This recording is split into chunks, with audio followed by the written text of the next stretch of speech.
Imagine looking at a pristine lock vault.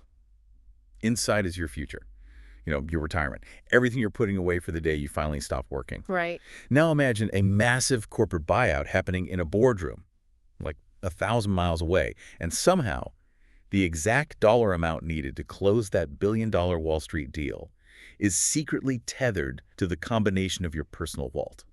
Today, in March 2026, that tether is, well, it's very, very real.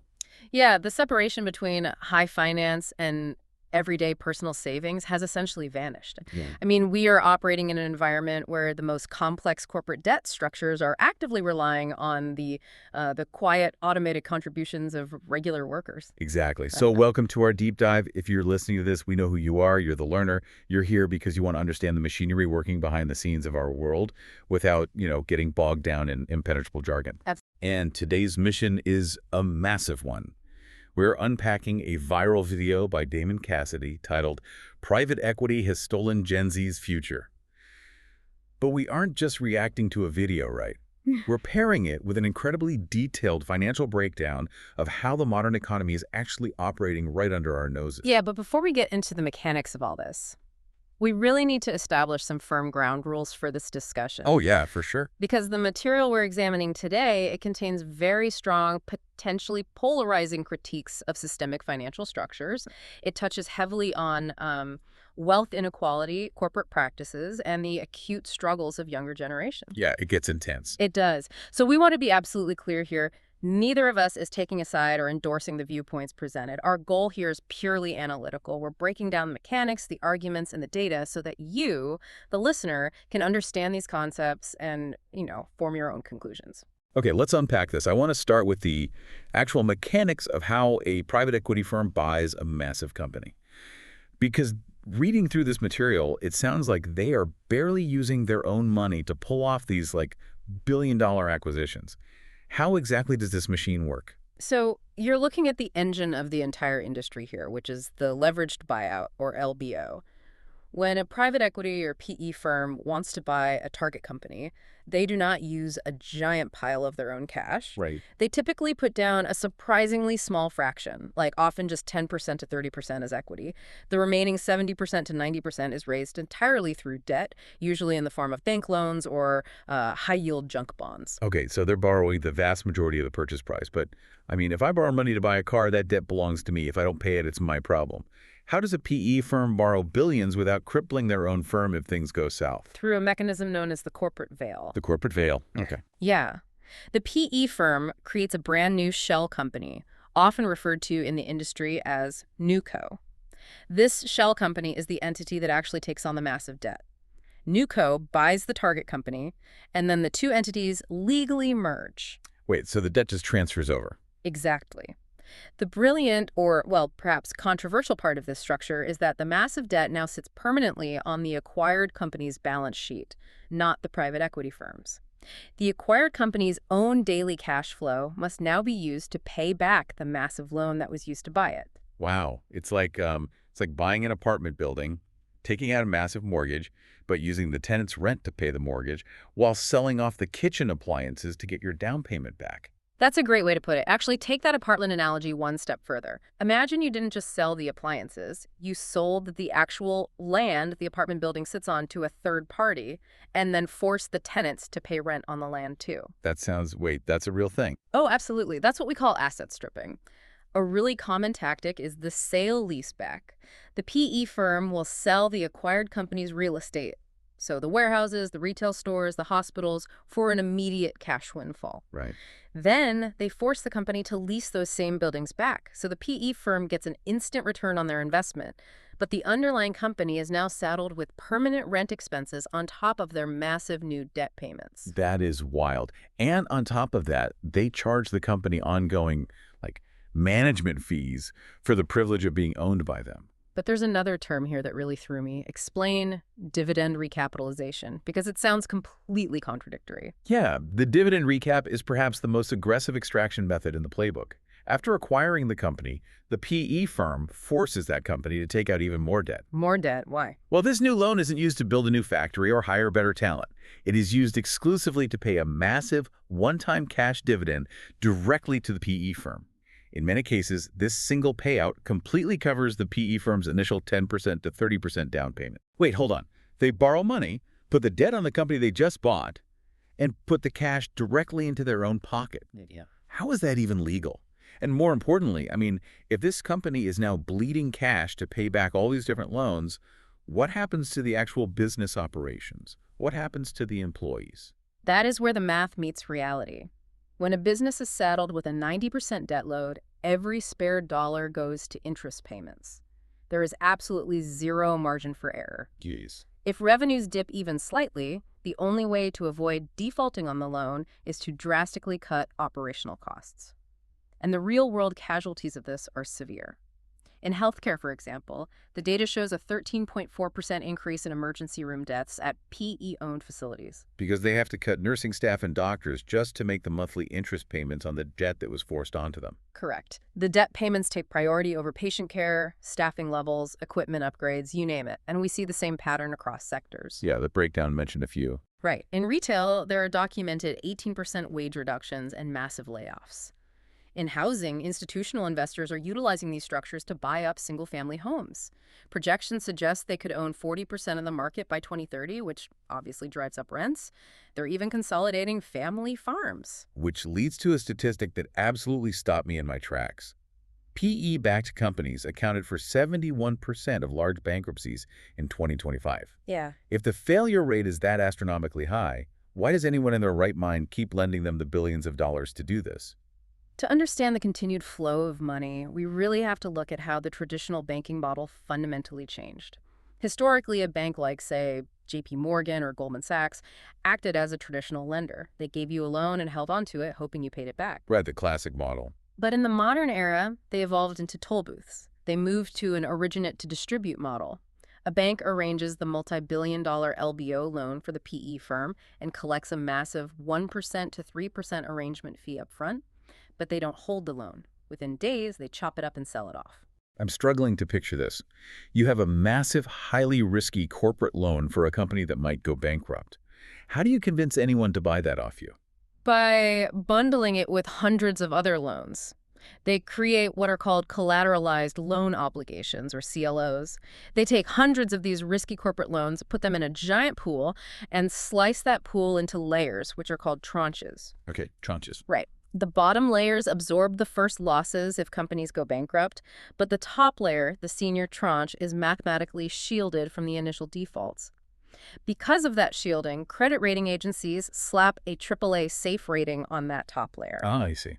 So the bank sells that safe layer to conservative investors like pension funds, collects its upfront fees, and completely offloads the risk of the actual companies failing. Here's where it gets really interesting, though, because the data from 2026 shows that the big banks are actually being bypassed altogether now. Like this entire ecosystem is mutated into something called private credit. What's fascinating here is the sheer unprecedented scale of this shift. We are now looking at a $3 trillion private credit market that operates entirely in the shadows. $3 trillion. $3 trillion. Instead of going to a traditional bank to originate those loans, financial titans like Blackstone or Apollo are executing what we can call an in-house loop. They use one of their private equity funds to buy the target company, and then they use a completely separate fund, their own private credit fund, to lend the acquired company the money. Wait, so they are acting as both the buyer of the company and the bank, lending the money for the purchase. They are controlling both sides of the transaction, and because this operates outside the traditional banking system, hence the term shadow banking, it is incredibly opaque. These loans are private contracts. Though no oversight. Practically none. There are no Dodd-Frank stress tests forcing these firms to prove to regulators that their portfolios can survive an economic downturn. The public, and often the investors, have no clear visibility into how toxic this debt might be, and that toxicity is rising rapidly due to the explosion of PIKE loans. PIKE. Payment in kind. Walk us through how a PIKE loan works, because reading this, the underlying concept seems like a ticking time bomb. It really is. A payment-in-kind loan is an arrangement where a struggling company is allowed to defer its mandatory cash interest payments. Okay. If the company cannot generate enough revenue to pay the interest this month, the lender says, don't worry about the cash. We will just take the interest you owe us and add it to the total principal balance of the loan. It is exactly like paying your monthly credit card bill by calling the credit card company and asking them to just raise your limit and add this month's payment to your total balance. That is the perfect way to look at it. It keeps the company technically out of default today, which makes the private credit fund's portfolio look healthy on paper. But the mountain of debt is growing exponentially underneath. The compounding interest accelerates, making it even harder for the company to pay the following month. And the cracks in this system are showing up right now. I mean, look at the real-time warning sign from just this month, March 2026. BlackRock had to gate its $26 billion HPS corporate lending fund, the HLEN fund. Yes, a massive event. Right. Investors got spooked by the economic conditions and tried to pull out 9.3% of the fund's capital, but BlackRock slammed the doors shut. They legally capped withdrawals at just 5%. Gating a fund tells us everything we need to know about the underlying assets. It means they are highly illiquid. You cannot simply sell off a complex, struggling PI loan to a failing retail chain when all your investors are rushing for the exits at the same time. Right, there's no cash. Exactly. Which brings us back to the systemic risk. In 2008, the traditional banks held the toxic subprime mortgages and blew up the economy. Today, the banks have either distributed the debt or been bypassed entirely by shadow lenders. So if the wealthy, institutional, smart money is hitting withdrawal caps and fleeing these private credit funds, who exactly is left holding the bag for a $3 trillion bubble? And this is where we come back to the vault from our opening, because the ultimate bag holder, the exit liquidity for this entire machine, is the everyday retirement account. We are talking about the largest, most consistent pool of capital on planet Earth, the $48.1 trillion U.S. retirement market. $48.1 trillion. And roughly $29 trillion of that is sitting in individual 401ks and IRAs. For decades, private equity relied on massive public pensions, firefighters, teachers, state workers. Right. But as those institutional whales started hitting their allocation limits and pulling back, Wall Street needed a new funding source. They pivoted directly to retail investors. In August 2025, an executive order was signed to democratize access to alternative assets. Democratize. I really want to push back on that framing. Yeah. Whenever Wall Street uses the word democratize or access, it usually means they need someone new to buy what they're selling. Well, the stated intention was to allow everyday workers to achieve the same high-yield returns previously reserved for billionaires and endowments. But the mechanical reality is that it allowed corporate plan fiduciaries to legally load up standard 401k menus with these exact, opaque private equity debt bundles. And here is where it stops being about conscious choice and starts being about psychological manipulation. The breakdown introduces this concept of choice architecture. Right. Highly effective. It's crazy. The idea is that you don't actually have to force a worker to buy toxic private credit. You just make the default option on their enrollment screen. Think about setting up a new laptop. The manufacturer makes their own web browser the default, like Google Chrome or whatever. Sure. Most people never bother to go into the settings and change it. They just use what's there. It capitalizes entirely on human inertia. The financial industry knows that the vast majority of employees spend less than 30 minutes a year looking at their retirement allocations. Right. And the primary vehicle for this is the target date fund, or TDF. It's like walking down the freezer aisle and grabbing a frozen TV dinner labeled Retirement 2055. You buy the whole tray because it's convenient. And you have absolutely no idea what is actually inside the mashed potatoes. Exactly. You just trust that it's food. These TDFs look great on the surface, and they automatically adjust your risk as you get older. Sure. But underneath, they are draining your long-term wealth through management fees that can hit 4% or 5% when you factor in all the underlying alternative asset layers. It reminds me of a gaming analogy from the sources. It's like hitting an auto-equip button in an RPG that promises good stats, but secretly equips you with cursed armor that slowly drains your HP. Compare that 4 or 5% fee to a basic S&P index fund, which charges practically nothing, around 0.03%. If we connect this to the bigger picture, the target date fund is a stroke of structural genius for Wall Street. Right now, in early 2026, managers at massive asset firms like Franklin Templeton and BlackRock are actively using this target date structure to funnel everyday workers' automated paychecks into their struggling private credit sleeves. Wow. The TV dinner structure hides the incredibly risky, illiquid debt inside a seemingly safe, diversified package. But why? I mean, why risk the worker's retirement? Because private equity desperately needs sticky capital. Wealthy, accredited investors monitor their portfolios closely.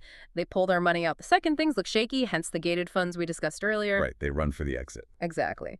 But a 25-year-old worker automatically contributing 6% of their paycheck to a 2065 target date fund, that money arrives every 2 weeks like clockwork, regardless of whether the market is up or down. It is the permanent, unquestioning liquidity needed to keep the shadow banking debt bubble from popping. It's perfectly engineered to exploit our desire for convenience. We just want to check a box during HR onboarding and forget about it. But I keep bumping up against the legality of this. How is it legal for the people managing our life savings to unilaterally funnel it into risky shadow banking assets just to bail out their other business ventures? It comes down to the underlying philosophy of the financial system, a dynamic discussed heavily in Tony Robbins' book Unshakable, which is cited in the breakdown. It is known in economics as the principal-agent problem. Break that down for us. The principal is the owner of the capital, the worker who actually earned the money. The agent is any person or entity making decisions on behalf of the principal. The fundamental problem arises because their incentives are completely misaligned. Well, the principal takes 100% of the financial risk. But look at the layers of agents involved in a modern 401k. You have the employer choosing the plan, the provider like Fidelity or Vanguard setting the menu, the fund manager picking the specific assets inside the target date fund, and finally the PE firm executing the buyout. Every single one of those agents takes a percentage cut of the worker's money in the form of management fees. Win or lose. Win or lose. If the private credit loan defaults, the acquired company goes bankrupt, and the worker's retirement portfolio drops by 20%, the agents do not have to give those fees back. They have already collected their percentages. They have captured all of the upside while offloading all of the downside onto the worker. So what does this all mean for the listener? Well, it sets up a scenario that is dripping with dark irony. A worker at a retail chain in Jonesboro, Georgia, goes to work and contributes to their 401k. They are automatically enrolled in a 2050 target date fund. That fund manager uses the worker's paycheck to buy a private credit debt bundle. That private credit firm uses the money to execute a leveraged buyout of the exact retail chain the worker is employed by. It's a closed loop. The new PE owners aggressively cut costs to pay the massive new debt, and they lay off the worker in Jonesboro. The worker literally just funded the instrument of their own unemployment. This raises an important question. How does an individual protect themselves in a system that is meticulously designed to operate this way? Yeah, what's the way out? The breakdown provides very clear, actionable solutions drawn from a fiduciary philosophy. First, you must demand transparency. If an investment is a black box of private credit or alternative assets where you cannot see the individual holdings, you cannot assess the risk. Second, avoid the house funds. Those set-it-and-forget-it target date funds are the primary vehicles used to offload illiquid debt onto retail investors. And the third solution is to regain your agency by stepping outside the default box. Instead of buying the opaque TV dinner, you buy the raw ingredients yourself. You can index the entire market using low-cost broad market ETFs like Vanguard's VTI or VOO.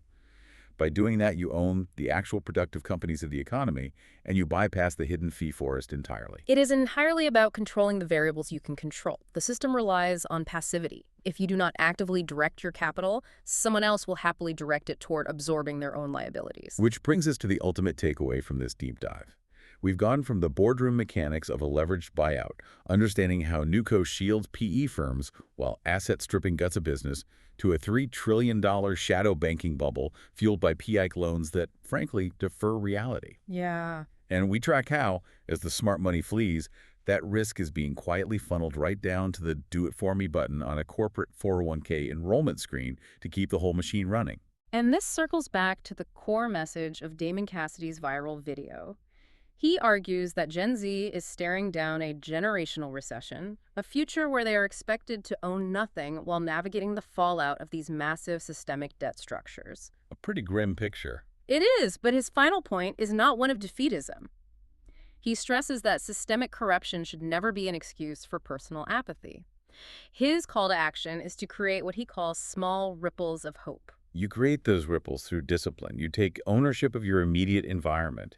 You start by doing something as simple as logging into your retirement account, looking past the big, friendly green default button, and checking the specific ticker symbols your money is flowing into every 2 weeks. Ignorance is no longer a valid defense mechanism.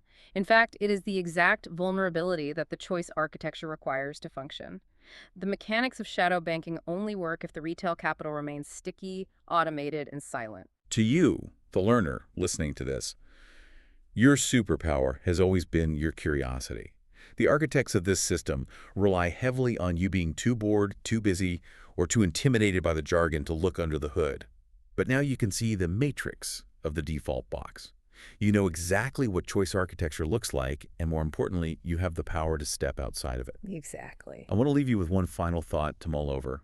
We've talked extensively today about private equity extracting tangible value from real estate, from retail chains, from healthcare systems. But if Wall Street has spent billions of dollars figuring out how to directly monetize our psychological desire to just set it and forget it, maybe the most valuable asset in modern finance isn't real estate or private credit at all. Interesting. Maybe the ultimate asset they are trading is simply our own attention span. When we choose convenience over agency, are we just volunteering to be the exit liquidity for someone else's mistake? The combination to that vault we talked about at the very beginning, it has always been in your hands. You just have to decide if you are the one who's going to turn the dial.